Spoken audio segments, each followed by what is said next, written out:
hora de transformar o seu modo de pensar, de destravar o seu potencial e encarar o mundo de frente. Prepare-se para o novo.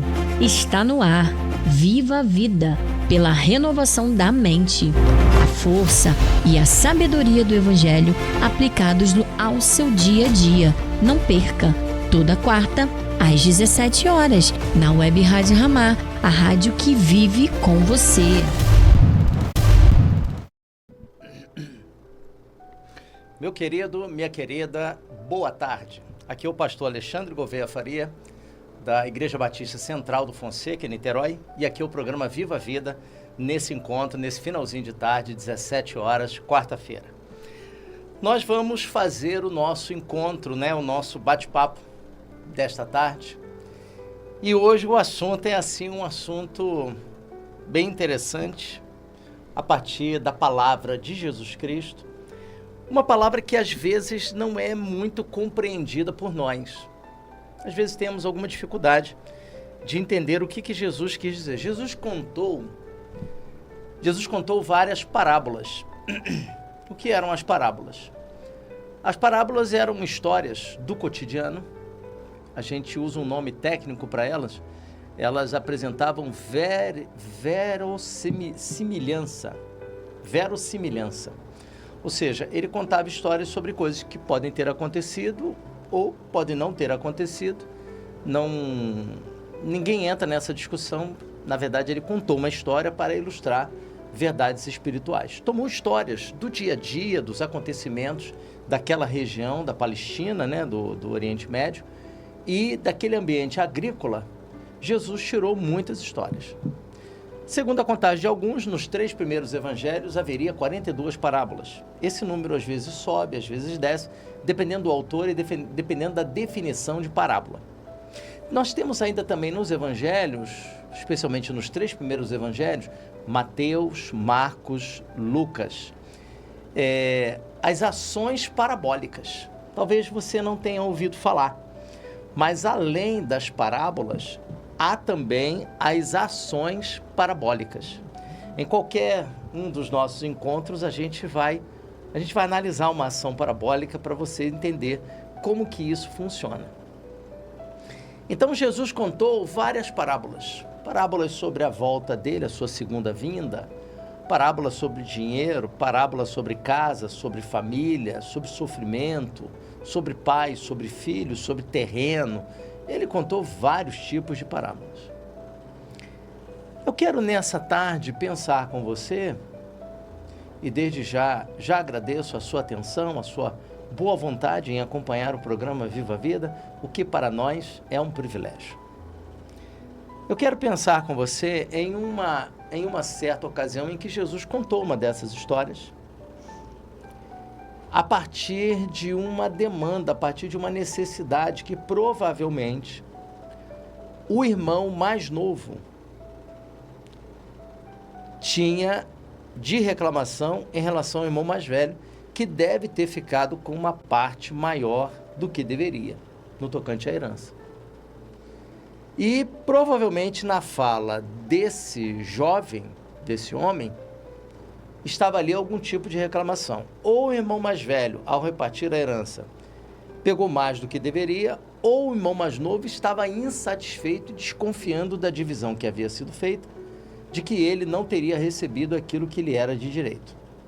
De qualquer forma, seja qual for a hipótese, ele solicitou a Jesus que Jesus interferisse nessa divisão, que Jesus se tornasse repartidor de herança entre os homens. Jesus, com uma preocupação quase que infinita pelo resgate do ser humano, pelo ser humano voltar à presença de Deus, então essa pessoa está querendo propor a Jesus se desviar da missão e do propósito que ele tinha ao vir na Terra, que era trazer alento e esperança ao coração humano. Essa questão poderia ser resolvida num tribunal, diante de alguém que pudesse julgá-la. Então, eu vou pedir a você que abra sua Bíblia em Lucas capítulo 12, a partir do verso de número 13. Lucas capítulo 12, a partir do verso de número 13. De 13 a 21. E essa parábola, ela é assim um pouco surpreendente. Por quê? Porque aparentemente na história que será contada por Jesus, não há assim uma atitude pecaminosa, podemos dizer. Não há uma atitude de roubo, de mentira, de morte, de adultério. Não existe nada disso. Muito pelo contrário. A atitude que o homem da parábola contada por Jesus teve é uma atitude que eu e você também teríamos no lugar dele, mesmo sendo cristãos. É isso aí que você ouviu. Mesmo sendo cristãos, nós teríamos possivelmente a mesma atitude que a dele. E a gente vai analisar para ver se a gente consegue encontrar algum pecado naquilo que ele estava fazendo. E eu já vou adiantando a você, eu vou dar um spoiler da nossa reflexão. A gente não vai encontrar um hábito pecaminoso, uma prática. A gente não vai encontrar. Mas então você vai perguntar, bem, se a parábola não relata nada de errado que ele tenha feito, então onde repousa a reprovação de Deus em chamar o rico de louco? Se o que ele fazia não estava sendo obrigatoriamente pecado no ato em si, então em que ou em relação a que consiste a reprovação de Jesus? É uma parábola, é uma história muito interessante e que traz uma reflexão para todos nós sobre o papel do dinheiro na nossa vida.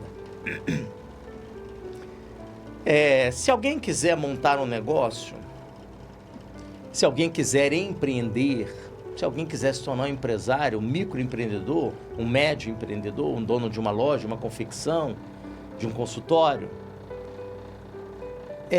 não é contexto bíblico que ele vai aprender isso. Porque a Bíblia está preocupada com o fim último da existência humana, que é o ser humano diante do Criador. Se alguém quer aprender enfermagem, vai ter que fazer o curso técnico ou a faculdade. Se alguém quer ser um engenheiro, aprender a construir um prédio, vai ter que fazer engenharia civil, vai ter que fazer a faculdade de arquitetura, vai ter que fazer o técnico em edificações. Porque a Bíblia não está preocupada em ensinar-nos a sermos técnicos, a sermos médicos, a sermos jogador de futebol. A Bíblia não tem essa preocupação primária. É claro que ela fala todas essas profissões, mas a preocupação primária e central das Escrituras é mostrar o sentido da existência humana. O sentido último da existência humana é a nossa relação com o Criador através de Jesus Cristo. Então, dito essa pequena introdução, vamos examinar a parábola mais de perto e vamos buscar entendê-la. Então, Evangelho de Lucas, capítulo 12, a partir do verso de número 13. E se você puder acompanhar com uma Bíblia impressa, você o faça. Se você puder acompanhar com a Bíblia no seu aplicativo, também o faça. Se você não puder acompanhar lendo, mas puder ouvir nesse momento e nos dar a honra da sua atenção, eu quero dizer para você que você bem fará em ouvir a leitura da palavra do Senhor. Nesse ponto, um homem que estava no meio da multidão disse a Jesus: Mestre, diga a meu irmão que reparta comigo a herança. Mas Jesus lhe respondeu: Homem, quem me nomeou juiz ou repartidor entre vocês? Jesus responde para ele: quem me deu esta responsabilidade? Quem me deu esse trabalho? Quem disse para eu fazer isso? Eu não vim aqui para fazer isso. Então a pergunta de Jesus é: quem me colocou como repartidor? Eu recebi alguma ordem do Pai de Jesus Cristo, do nosso Deus. Eu não recebi nenhuma ordem dele para me tornar repartidor da herança entre os homens. Quem deu essa ordem? Então lhes recomendou: tenham cuidado e não se deixem dominar por qualquer tipo de avareza, porque a vida de uma pessoa não consiste na abundância dos bens que ela tem. Então, a grande discussão dessa história é em que consiste a vida. Que todos nós temos necessidades, nós precisamos pagar o aluguel, nós precisamos pagar a conta de luz, nós precisamos pagar a conta de água, nós precisamos pagar o condomínio, nós precisamos pagar o plano de saúde, nós precisamos botar gasolina no carro. Nós temos uma série de responsabilidades financeiras. Nós, se trabalhamos por conta própria, temos que pagar o INSS. Se tem filho na escola particular, tem que pagar a mensalidade da escola do filho ou da filha. Então, nós temos uma série de responsabilidades. Você que me ouve tem uma série de responsabilidades, ainda que você seja uma pessoa aposentada. Ah, pastor, meus filhos já estão grandes, já estão casados, eu não tenho mais responsabilidade. Mas você continua tendo responsabilidade pela sua casa, você continua tendo responsabilidade pelas suas finanças. Então, nós continuamos a ter responsabilidade enquanto vivermos neste mundo. Mas o que Jesus está falando, Jesus não está tecendo uma crítica ao fato de alguém ganhar dinheiro, ao fato de alguém ganhar muito dinheiro. Não é esse o problema. O problema, segundo o texto, é a avareza. Em outras versões fala sobre ganância. Mas é esse aprisionamento quando eu tenho acesso a um valor, ao dinheiro, em grande quantidade. E o apóstolo Paulo vai dizer que o amor ao dinheiro é a raiz de todos os males. Ou seja, não é o dinheiro em si.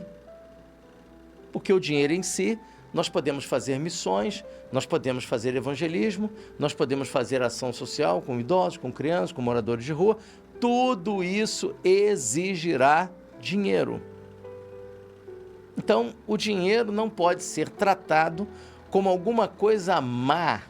Ele tem que ser tratado como aquilo que ele é, um facilitador da existência humana.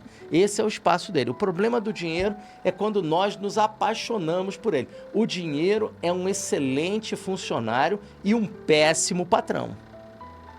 Então, ele tem que sempre ficar sob o nosso controle e nós definimos o que iremos fazer com o nosso dinheiro. Não é ele quem define quem nós seremos. Por que eu estou perguntando isso? Imagine você, essa pergunta você não precisa responder para mim, mas imagine você que me ouve nesse momento, se você abrisse o aplicativo do seu banco agora e tivesse lá um depósito de R$1 bilhão, aquele número 1 com um monte de zero, e você recebeu uma doação de R$1 bilhão. Você pode comprar um carro, você pode comprar vários carros, várias casas, você pode comprar um avião, você pode comprar um monte de coisa. A minha pergunta não é se a sua vida socioeconômica vai mudar e se você vai ter agora acesso a produtos e serviços que você não tinha antes. Não, isso vai acontecer. A minha questão é quem você é e quem você seria se você tivesse R$1 bilhão na sua conta. Quem você seria ou quem você se tornaria? Essa é a pergunta. Por que essa pergunta? Porque o dinheiro, ele possui uma energia. O dinheiro possui uma energia. Não é à toa que os homens se envolvem, os políticos se envolvem em corrupção, correndo o risco de serem pegos, de tirar lanche de criança, de tirar cesta básica de famílias, porque o dinheiro está sendo roubado. Mas veja você que isso é uma adrenalina tão grande que muitos desses homens vivem, que já não tem mais como, já está anestesiado, nem sente mais dor pelo ato que comete. Então, quando nós olhamos para essa passagem, é como se Jesus estivesse fazendo um alerta sobre o papel do dinheiro, mas não necessariamente ele está dizendo que o dinheiro é sujo, que o dinheiro é imundo, que o dinheiro não deve fazer parte da sua vida, e aí nós precisamos do dinheiro para viver, nós precisamos pagar conta, nós precisamos comprar comida, nós precisamos dos nossos afazeres, o dinheiro é que move e viabiliza a nossa vida. Então, não é isso que Jesus está falando. Jesus não está falando disso. Jesus está falando do outro lado da história, quando o dinheiro já está presente na nossa vida, quando nós arrumamos um trabalho muito bom, quando nós fazemos um concurso, quando nós montamos um negócio, quando nós empreendemos e a coisa deu certo e 5 anos depois eu estou ganhando aí 10, 15 mil reais por mês. Não é disso que Jesus está falando, porque esse bem material, esse dinheiro, esse investimento que foi feito, ele gerou emprego, ele gera impostos, ele abençoa a sociedade. O que Jesus está falando é quando o dinheiro se torna nosso patrão. E quando nós não paramos de pensar sobre isso e ele passa a ser a maior prioridade da nossa vida. Mais importante que a mulher, mais importante que os filhos, mais importante que o marido, mais importante que os amigos, mais importante que a casa, mais importante que tudo. Aí está uma idolatria. E aí se cumpre o que o apóstolo Paulo disse: o amor ao dinheiro é a raiz de todos os males. Aqui, nessa passagem, é um outro lado da moeda. Qual lado da moeda? Essa pessoa que será descrita aqui, ela prosperou. Ela prosperou. E prosperou com alguma coisa que veio como fruto da ação da natureza, porque é Deus quem estabelece as estações, primavera, verão, outono, inverno, é Deus quem estabelece as estações. E se a agricultura desse rico foi abençoada, se a agricultura dele trouxe grandes resultados, pensa comigo, ele pode arar a terra, ele pode adubar a terra, ele pode lançar a semente, tem uma série de ações que são exclusividade do agricultor.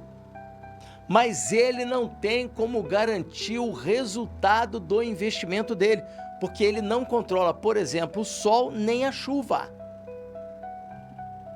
Ele não controla. E se ele tiver a infelicidade na região onde ele tem a fazenda, houver um terremoto, piorou mais ainda.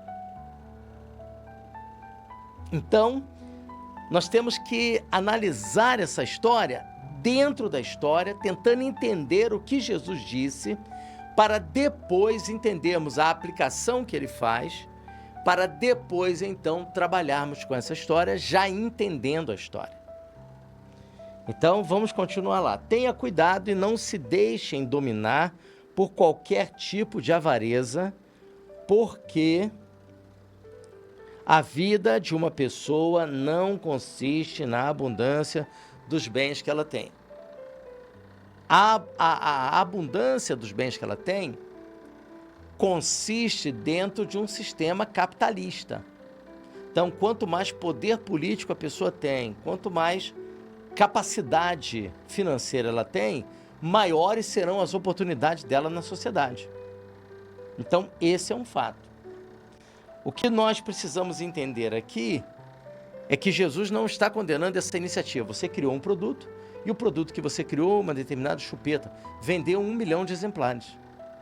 E você recebia R$2 de lucro de cada chupeta vendida. Você vendeu 1 milhão de chupetas, você faturou de comissão R$2 milhões.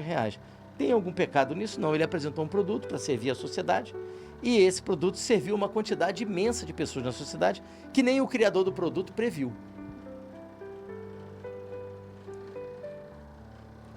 A vida do ser humano não consiste no cartão de crédito que ele ou ela possui, não consiste na quantidade de empresas que você possui, não consiste na quantidade de vezes que você viajou ao exterior pelo Brasil, não consiste no seu salário, não consiste na sua formação, consiste em arrepender-se e crer em Jesus como Senhor e Salvador. Caso contrário, todas essas coisas. A vida do ser humano não consiste nisso. É bom que tenhamos ar-condicionado em casa? Sim. É bom que tenhamos uma TV de LED? Sim. É bom que tenhamos uma geladeira frost free? É bom. É bom que tenhamos um aquecedor? É bom que tenhamos um fogão de qualidade? É bom que tenhamos um carro novo ou seminovo para não ficar parando no mecânico? Isso tudo é bom? Sim, isso tudo é muito bom e é lícito. E não há pecado em você desejar isso. O pecado está em desejar aquilo que pertence ao próximo. O que não pertence ao próximo, uma pessoa quando faz um concurso, ela está cobiçando uma vaga, mas a vaga está lá, ninguém assumiu, então ela vai cobiçar aquela vaga. Todos que estão fazendo um concurso estão cobiçando aquela vaga, inclusive crente. Não há nenhum problema, o problema é quando a gente cobiça aquilo que é do próximo. Então, em que consiste a vida? Jesus disse em que a vida não consiste. E agora a pergunta é, em que a vida consiste? Vamos continuar a leitura? Verso número 16. E Jesus lhes contou ainda uma parábola dizendo: o campo de um homem rico produziu com abundância. Então você veja que ele já era rico antes desse resultado que ele teve. Ele já era rico. O campo de um homem rico produziu com abundância. Então teve uma super colheita. Que farei, pois? Então ele começou a pensar: que farei? Pois não tenho onde armazenar a minha colheita. Até que disse: já sei, destruirei os meus celeiros, construirei outros maiores, e aí armazenarei todo o meu produto e todos os meus bens.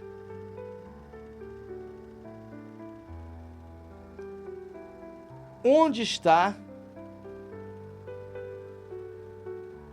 o problema dessa parábola? Aparentemente, não há problema, mas há. Ele honra a mãe, ele honra o pai, ele respeita os irmãos, ele montou um negócio, criou um produto que vendeu 1 milhão de exemplares e ele recebeu R$2 de comissão, perfazendo um valor de 2 milhões de reais. Só que veio uma quantidade maior e vai ter que armazenar em algum lugar. Ou você plantou, você foi lá para Silva Jardim, no Rio de Janeiro, e você plantou, criou lá uma horta, uma fazenda, e aquele produto também vendeu e você agora vai ter que guardar o dinheiro, vai ter que investir o dinheiro. Então, quando alguém faz isso, seja uma pessoa crente ou não crente, não existe um problema. Então, qual é o problema desta parábola? Vamos continuar.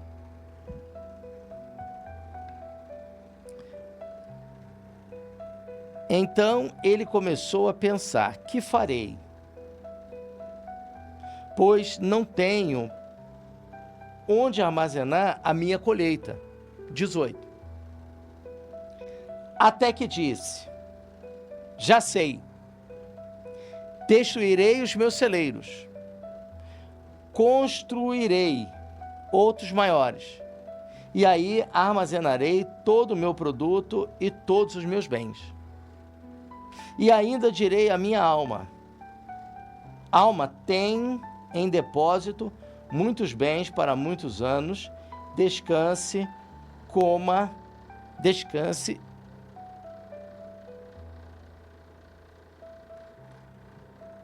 Você tem depósito muitos bens para muitos anos, descanse, coma, beba e aproveite a vida. Vamos analisar. Em primeiro lugar, houve uma abundância na colheita. Esse rico, ele pode adubar a terra, ele pode arar a terra, ele pode lançar semente, Mas duas coisas ele não faz. Ele não controla o sol, ele não controla a chuva.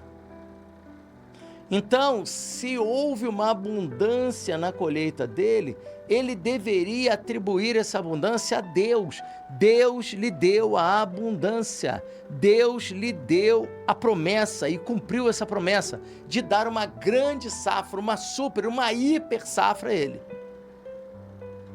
Então, se isso está acontecendo, é a boa mão do Criador através da graça comum, pois chove sobre justos e sobre injustos. Essa graça comum, ela não é salvífica, né? Mas ela nos ajuda a entender a ação de Deus.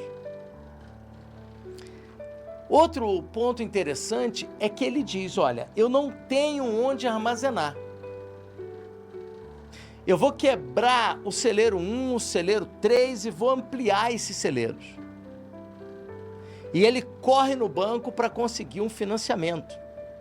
E consegue o financiamento e derruba aquele celeiro, constrói outro maior para poder absorver, acolher a grande produção agrícola. Aí eu pergunto a você, se você tivesse uma fazenda e nessa fazenda tivesse uma grande produção agrícola, você derrubaria o seu celeiro e construiria outro, ou você perderia parte da colheita? Eu quero dizer a minha resposta, a minha. Você tem o direito à sua, sem problema. Eu me aliaria a ele e trabalharia para que esse celeiro fosse destruído e outro muito maior fosse construído no lugar. Então, até agora que nós estamos vendo essa parábola, tem ali uma dinâmica de vida que acontece em inúmeras famílias. Questionamento pela herança, na hora de dividir o valor, enfim, uma série de problemas.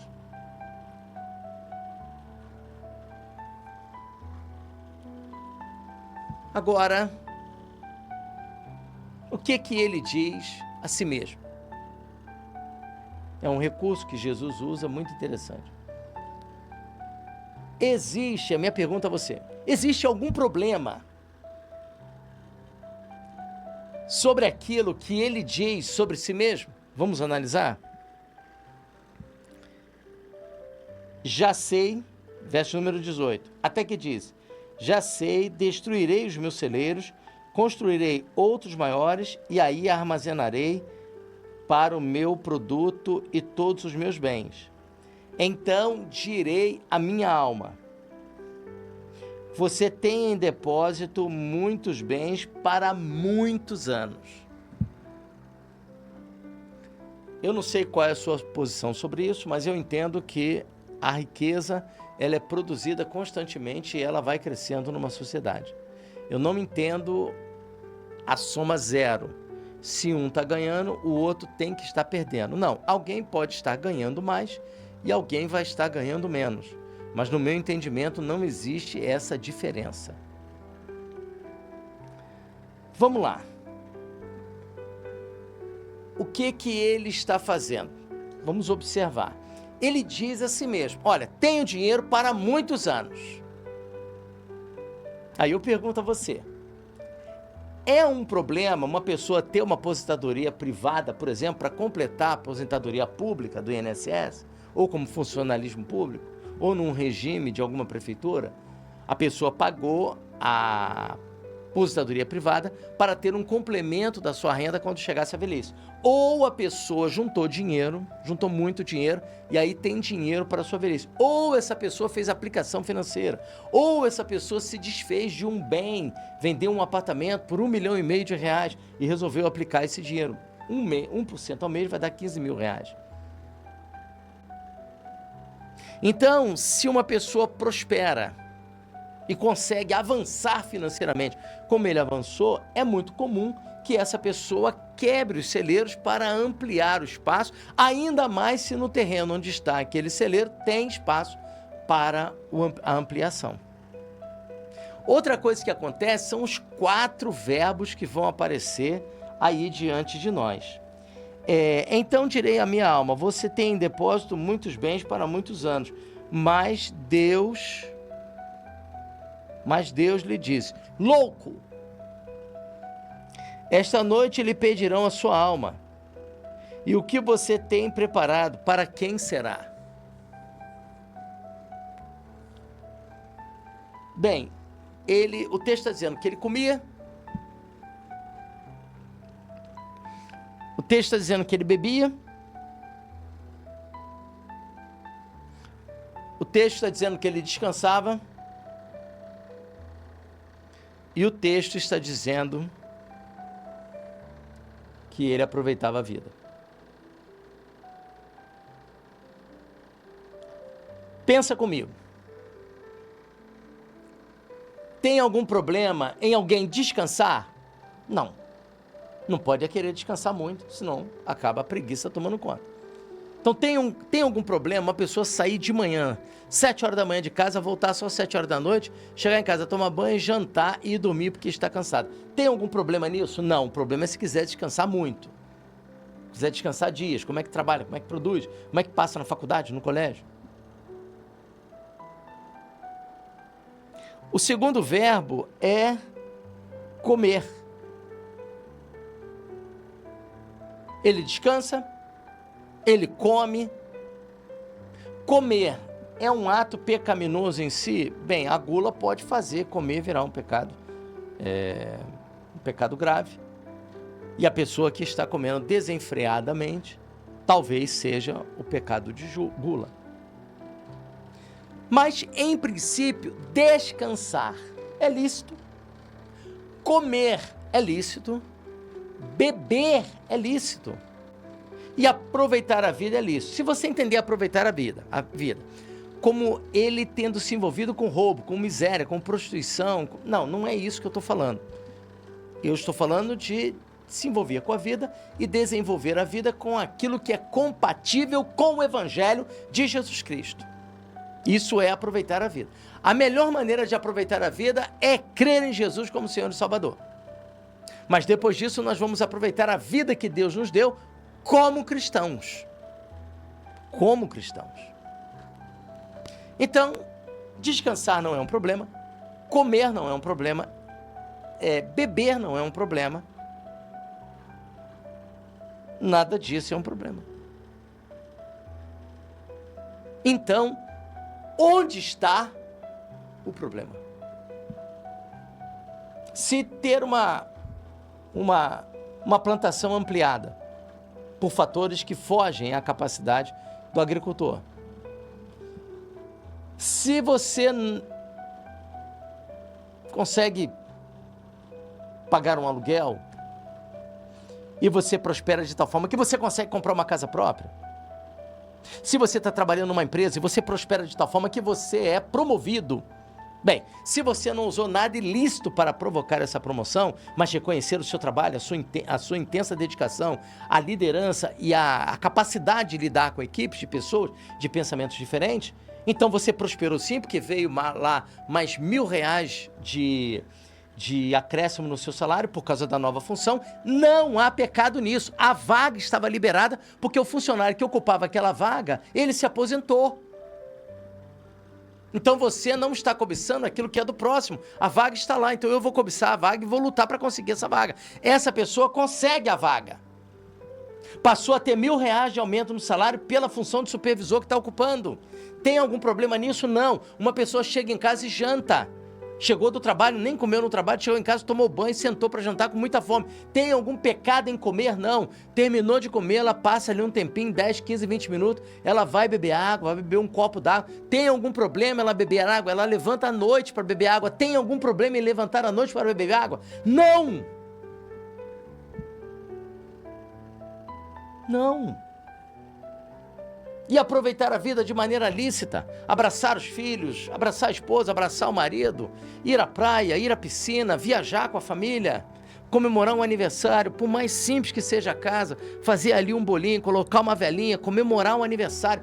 Isso é um problema? Isso é pecado? Não! Não, aproveitar a vida como cristão não é pecado.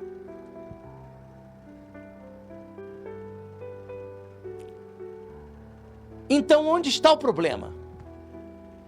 Se comer não é pecado, se beber não é pecado, se descansar não é pecado, se aproveitar a vida não é pecado, se derrubar o celeiro, reconstruir o celeiro não é pecado, ter uma grande colheita não é pecado. Então onde está o problema? Eu vou mais longe. Eu vou mais longe. Eu vou dizer a você que tudo isso que ele fez nessa história, você também faria se estivesse no lugar dele, mesmo sendo cristão, mesmo sendo cristã. Você faria. Você compraria um outro terreno, você construiria um outro galpão maior para poder armazenar a colheita. Se a colheita não chegou ainda e dá tempo, tem mais um mês, tem mais 2, 3, então eu vou derrubar isso daqui e vou reconstruir. Quando você está fazendo isso, além de você ter um novo espaço para a colheita, você também está abençoando a sociedade, que você está contratando pedreiro, mestre de obra, você está contratando ajudante, assinando a carteira, você está recolhendo impostos, dando emprego a uma família. Então isso também é bom pelo lado econômico, que dinamiza a economia. Diga-se de passagem, o que mais dinamiza a economia é exatamente a construção civil, porque ela puxa tudo da indústria.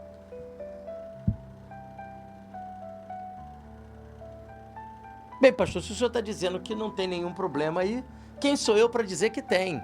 Não, eu não disse que não tem nenhum problema. O que eu percebo é que até agora o que eu identifiquei que ele fez, eu, se estivesse no lugar dele, também faria, e você, se estivesse no lugar dele, também faria.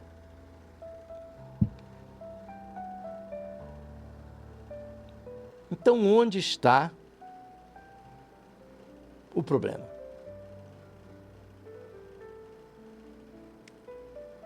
Queria que você prestasse atenção, muita atenção.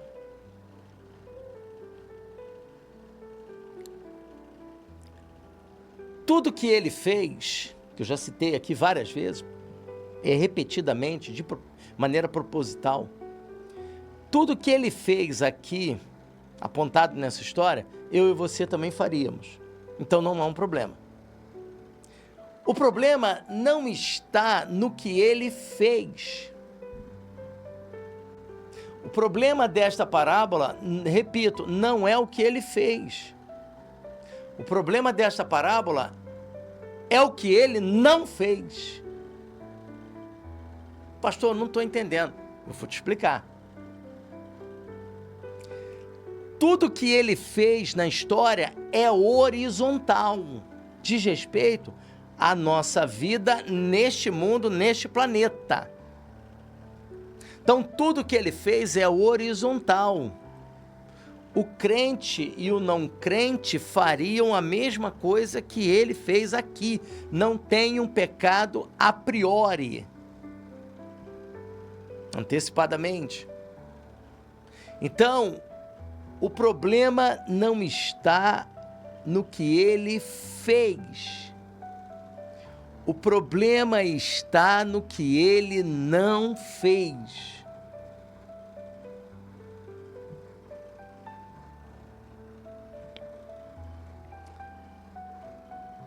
Vamos ao verso 19.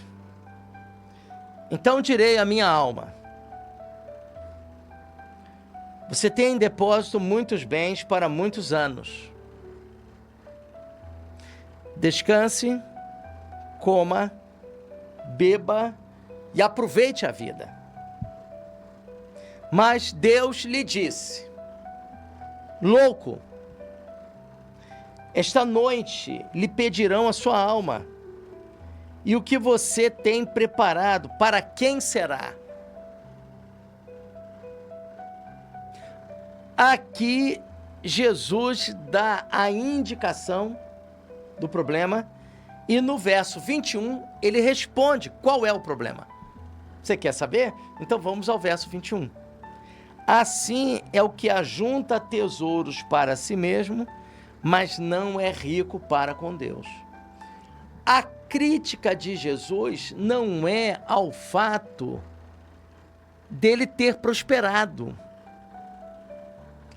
A crítica de Jesus é que a prosperidade dele o enganou.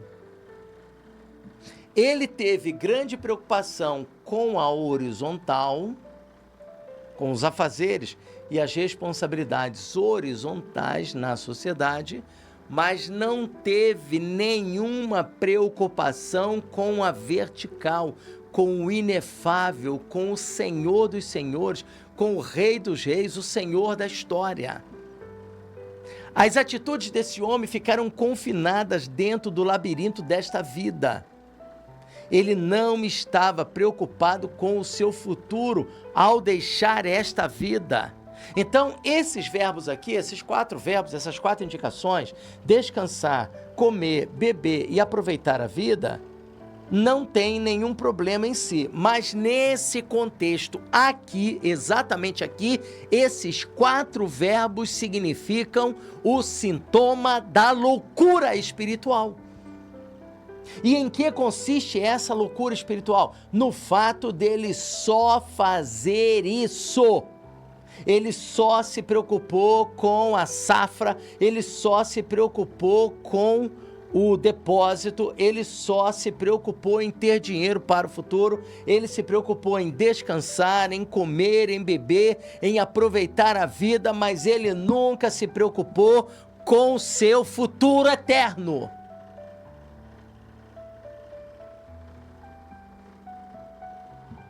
Isso ele não quis saber. Então, repito, a crítica, a observação de Jesus, a reprovação de Jesus, não está ligado, em princípio, ao que o homem fez, mas está ligado ao fato do que ele não fez. Ou seja, ele só fez aquilo. Quando ele faz somente aquilo e não tem nenhuma preocupação com a realidade eterna, com a transcendência, com aquilo que ultrapassa essa vida, a matéria, aquilo que nós conhecemos, isso manifestou a profunda incredulidade em seu coração. O problema não foram os fatores externos, mas o fator interno, o coração. O problema do coração humano é o coração do homem. E a gente não pode dizer que ele foi empurrado por essa situação pelo fato de ser rico, ou que ele poderia ficar liberto dessa situação se ele fosse pobre.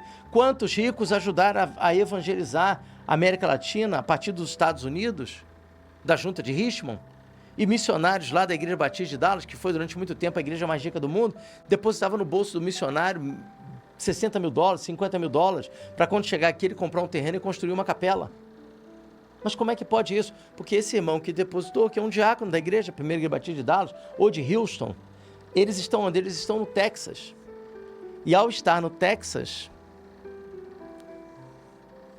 eles têm ligação com poços de petróleo. Então, eles têm muito dinheiro. Dar $60 mil, $100 mil, para construir, comprar um terreno e fazer uma capela, para eles não era muito dinheiro. E aí como é que você explica essa geração do final do século XIX, início do século XX, que evangelizou a América Latina, do México para baixo, que evangelizou o Brasil, e foram enviados por homens extremamente ricos? Como eu disse e repito, a Igreja Batista de Dallas, primeira Igreja Batista de Dallas, foi a igreja mais rica do mundo durante muitos anos. E, no entanto, esses homens entenderam que o dinheiro deles era para ser um serviço, para prestar um serviço à causa do reino de Deus. Então, não tem um problema em comer, não tem problema em beber, não tem problema em descansar, não tem problema em almoçar, não tem problema em você participar de um churrasco. Aliás, participar de um churrasco é o único momento na vida do crente em que a carne deve prevalecer. Em todos os outros momentos, o ser humano deve tratar uma luta contra a carne. A luta, o espírito, valorizar o espírito e lutar contra a carne. No churrasco, é o único momento na vida do crente em que a carne deve prevalecer. Muita carne. Amém? Do outro lado aí, fala amém em nome de Jesus. Tirando isso, sai fora da carne que ela não presta, não. E detalhe, carne não significa corpo. Quando eu falo da carne, não estou falando do corpo. Carne é uma coisa que é a nossa natureza pecaminosa e corpo é uma outra realidade criada por Deus, criada em imagem e semelhança de Deus. Então, quais as conclusões que nós podemos chegar nesta parábola? Nós podemos chegar à conclusão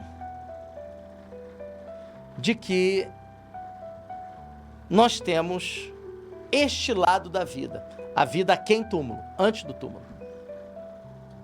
E não podemos desprezar a verdade bíblica de que a morte não é o fim. Morte significa tão somente separação. Morte não é o fim. 2. O nosso futuro será definido pelas decisões que nós tomamos aqui. Não será definido lá, será definido aqui. Todas as decisões estão entre o berço e o caixão. Ninguém toma decisões antes do berço, ninguém toma decisões depois do caixão. 3. Nós podemos ter uma vida que não é necessariamente uma vida de pecado, uma vida de ilícito, uma vida de corrupção, uma vida de mentira, uma vida de engano, de engodo. Não, existem pessoas que não são crentes, que vivem um padrão ético extraordinário, um padrão ético exemplar, melhor do que muitos crentes. Pessoas que chegam no horário, chegam no seu trabalho, chegam ao seu trabalho no horário. Pessoas que não se envolvem com fofoca, pessoas que não se envolvem com disse-me-disse, pessoas que cumprem a sua posição, o seu trabalho, a sua responsabilidade com zelo, com dedicação. Pessoas admiráveis, independente de serem crentes ou não. Porque a ética não é uma exclusividade cristã. Nós, como cristãos, não temos o monopólio da virtude. Então, nós vamos encontrar pessoas que não são crentes, mas que têm um comportamento excelente, inclusive no tocante à questão do dinheiro. E vamos encontrar pessoas que conhecem a realidade do reino de Deus e, por não ter preparo para lidar com o dinheiro, essa pessoa perde tudo. 4ª lição: entramos nesse mundo sem nada e nada levaremos dele. Nada. Não, você nunca verá caminhão de mudanças parando na porta de um cemitério. Não tem como levar nada. Fica tudo aqui. Como eu disse anteriormente, as nossas atitudes podem não ser pecaminosas, mas elas manifestam uma indiferença. Uma indiferença na vertical. Uma indiferença a Deus, uma indiferença à fé, uma indiferença ao Evangelho, uma indiferença a Jesus Cristo. Então o problema não consiste no ato que a pessoa está cometendo, porque ela é uma pessoa honesta, ela é uma pessoa trabalhadora, acorda 4 horas da manhã para pegar no trabalho. E é uma pessoa íntegra, incapaz de pegar uma moeda. Mas o problema não é o que ela faz, o problema é o que ela não faz. E ela não busca Deus, ela não ora, ela não se arrepende, não crê em Jesus. Deus disse: louco, esta noite pedirão a sua alma, e o que tens preparado, para quem será? Então gostaria que nesse finalzinho de tarde você ficasse com essa reflexão, prestasse bastante atenção. Você pode assistir novamente esse vídeo aí no YouTube. Preste bastante atenção a esta palavra que não é minha, que não é do pastor Alexandre, mas de Jesus Cristo, o Filho de Deus encarnado em forma humana, a pessoa sobre a face da terra que mais autoridade tem para falar em nome de Deus, porque Ele e o Pai são um, são coeternos. Então, em nome de Jesus, o meu desejo é que você prospere muito em tudo que você fizer, no seu trabalho, na sua escola, na sua faculdade, na sua casa, no seu negócio pessoal. Você prospere muito em nome de Jesus. Você tenha a paz financeira para viver os seus dias. Mas eu não posso deixar de falar que o amor ao dinheiro é a raiz de todos os males. Então o problema não é dominar o dinheiro, o problema não é ter o dinheiro como funcionário. O problema é quando o dinheiro nos domina. É quando o dinheiro passa a ser nosso patrão, porque o dinheiro é uma vitrine que fascina. E nós ficamos fascinados. Então, em nome de Jesus, o Senhor te guarde, te abençoe, te fortaleça, te dê um restante de semana protegido, protegida, guardado por Ele. E ainda em tempo, meu desejo sincero que Deus te dê um ano de 2026 extraordinário.